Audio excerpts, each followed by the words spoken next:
Trainers of Unova, are you ready to get raffle stomped for a second time? All of you?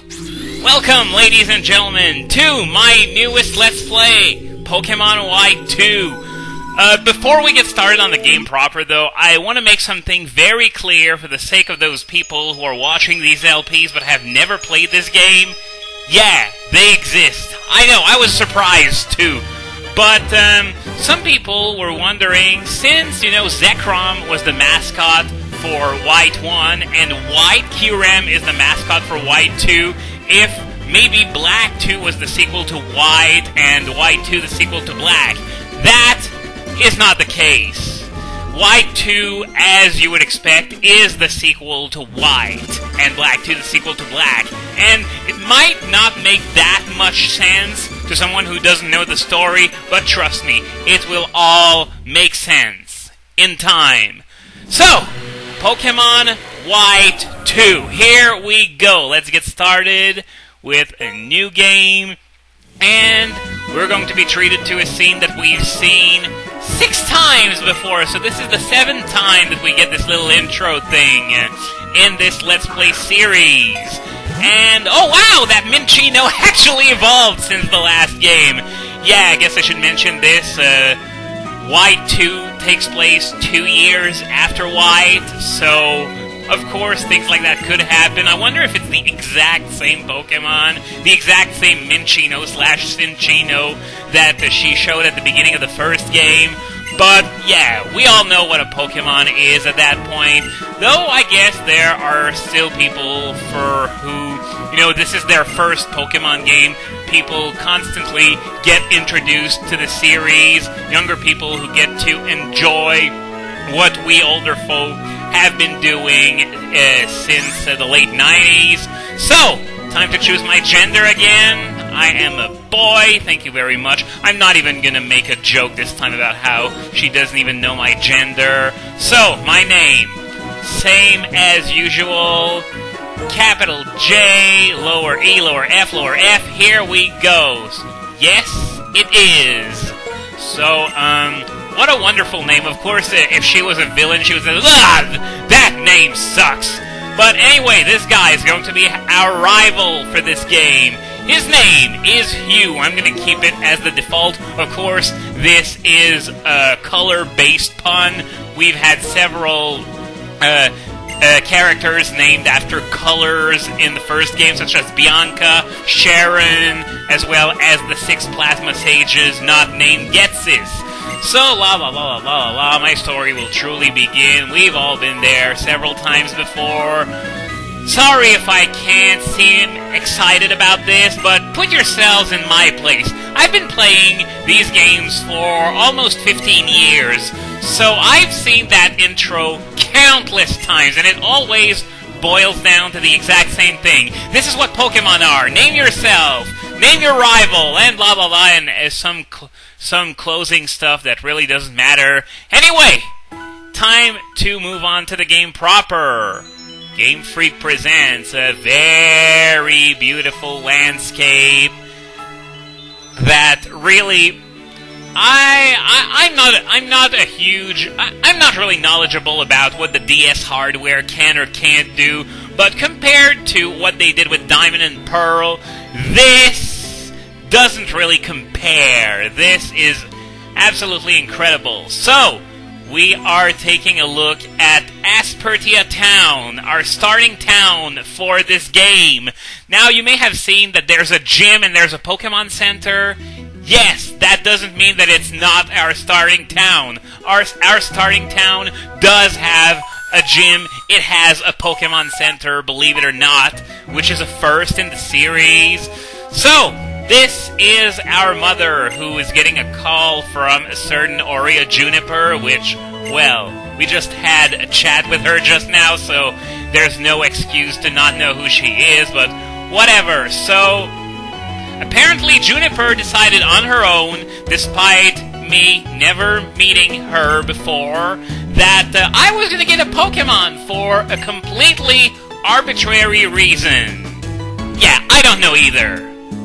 Anyway, she's sent Bianca to give us that Pokemon, so we are going to look for a girl with a big green hat. Even though she's had a makeover since the last game, that hat, well, it's not even the same hat, but she still has a big green hat. So, we are now in control. So first thing I'm going to do, I'm going to put the text to fast, as I usually do, because mid is still pretty fucking slow. Unless N is talking, then it's quasi-acceptable, but otherwise it's just slow. So, la la la la, yes, I know Professor Juniper. Well, technically my character doesn't know her, but let's just play along. So, this is out of the blue, yeah. Do you want to have a Pokemon? No! I want to stay here and play video games all day. That's a shock.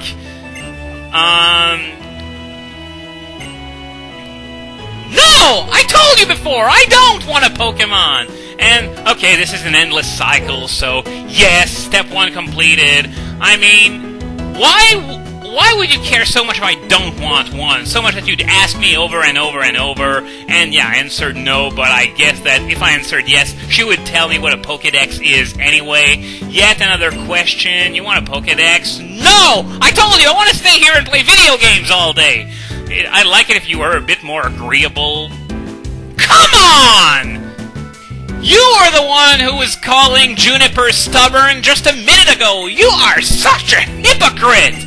Okay, fine, let's answer yes. Step 2 completed, and does step 3 involve stuffing me in the back of a moving truck? Because, considering the quality of your parenting thus far, I wouldn't be surprised at all. Well, I guess it could be worse. It could be something like Super Paper Mario, where if you answer no, you get an instant game over. But since this game is more marketed towards kids in a way, then I guess you wouldn't want to throw that kind of humor at them, because otherwise they just might not know what's going on, and yeah. Stuff I already know, but I answered no because I'm pretty sure even if I answered yes, I'd get told that anyway. So, the girl's name is Bianca. Look for a big green hat. So we're gonna do that, but first let's see what's on the TV. So, what channel will you watch? Celebrity? There's a celebrity channel? Oh, this explains so much. She's desperate to get me away from the house just so she could watch her reruns of Keeping Up with the Kardashians in peace. What did I tell you? Horrible, horrible parenting. She definitely needs to hook up with Brandon's mother because the two are perfect for each other. So anyway, they're talking about medals, which is actually pretty interesting because this is a new mechanic in this game. They're basically achievements, and yeah, I'm probably going to be using the terms medals and achievements indiscriminately, so I might use achievement when the actual name is a medal, but they're basically the same thing. So, let's take a look at the other channels. So, we're going to be talking about the Shed Shell, Watchy Watchhog making a comeback from the first game. But, yeah, the Shed Shell is, of course, an item that will allow you to switch regardless of the opponent's ability or moves that they use. So, even if you're trapped by Main Look or Shadow Tag or Arena Trap or other things, the Shed Shell will still allow you to switch out, which makes it a pretty popular item on Pokemon such as Skarmory. And here we have the Best of Sinnoh TV, which really can't be all that exciting, so I'm just going to continue on my train of thought I had earlier.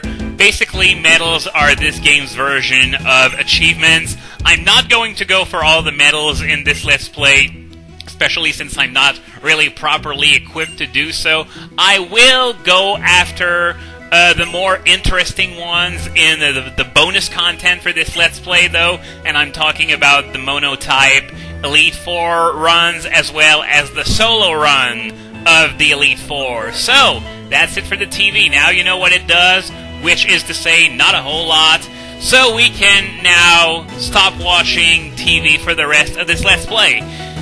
Now, as I said before, Aspertia City is much larger than your typical starting town in Pokemon. In fact, it's a city, not a town. It has a Pokemon Center, a gym, the whole hoopla. So there are going to be several people that we can talk to. Does this guy say anything interesting? Going to have Hugh brag to you about his Pokemon again today, so... right there, we get an idea for what kind of person Hugh is. I mean, he's not a total jerk like Blue or Silver are, but he's still, well, you'll see. And the fun thing is that you can tell that they're trying to make Hugh into an interesting rival, but they came up way short because he turns out to be incredibly one-dimensional, which is more than can be said for the likes of May or Dawn, for example, which were depicted as being completely devoid of anything resembling character in the games at the very least. But they were actually trying here, and they failed. But we're going to see that a bit later in this LP. But yeah, this guy is Hugh, and basically I just told him through the power of muteness that Bianca is going to be giving me a Pokemon, and his little sister is telling me to take really good care of it. I'm sure it's just a completely random comment, and it's not at all setting up an obnoxious plot point for later. So, yeah, this is also hinting at that particular plot point, something that he needs to do, and he needs someone that he can trust, someone with a Pokemon, preferably, which means that despite his best efforts, I'm going to be doing all the work, because this is an RPG, and NPCs in RPGs can't do anything by themselves. So, yeah, he's going to ask me to take him to Bianca. So this is what he says when you talk to him while he's following you. So, I'm not going to go meet Bianca just yet. I'm going to keep checking the houses and see if anyone's going to tell me anything interesting. And apparently the fact that I don't have a Pokemon is pretty much the talk of the town, despite the fact that Hugh said earlier that there aren't any Pokemon trainers around here, probably meaning in Aspertia City as a whole, which means that he's the only Pokemon trainer in this city, and I'm getting singled out because I don't have one? I don't know what they were thinking when they wrote the dialogue for those NPCs, but they really weren't thinking all that much. And the news that I was going to get a Pokemon apparently traveled really fast as well. But then again, this is RPG cliche number 475. News always travel faster than you do in RPGs. That's the golden rule, and I can't think of too many exceptions. And this one is saying that if I need to heal my Pokemon, I can go to my mom's house and get them healed. But I question the sanity of that move, considering I would just be interrupting her shallow celebrity marathon. So I'm just gonna use the Pokemon Center instead. And yeah, the fun fact is that this city has actually 2 spots where you can fully heal your Pokemon. I don't know why they did it that way, but hey, I'm not complaining. More healing is always good, even though it doesn't really translate into more healing, because, well, whatever. So, yeah, he was in the Pokemon Center, and Bianca wasn't there. In short, that's a plot device to me. That means you can't enter the Pokemon Center as long as you don't have a Pokemon of your own. And no, I wasn't even going inside the gym, which is also a trainer's school. It's actually both at once. But yeah, you can't go in there either until you have a Pokemon. In fact, I don't even think you can go in the trainer's school until you're ready to fight the first gym, but I could be wrong on that, because I'm going to be honest, this is my second playthrough of this game, and my first, I treated it as a practice run for this LP, essentially. And wow, still more houses to visit. That starting city, as I said, freaking huge compared to the others.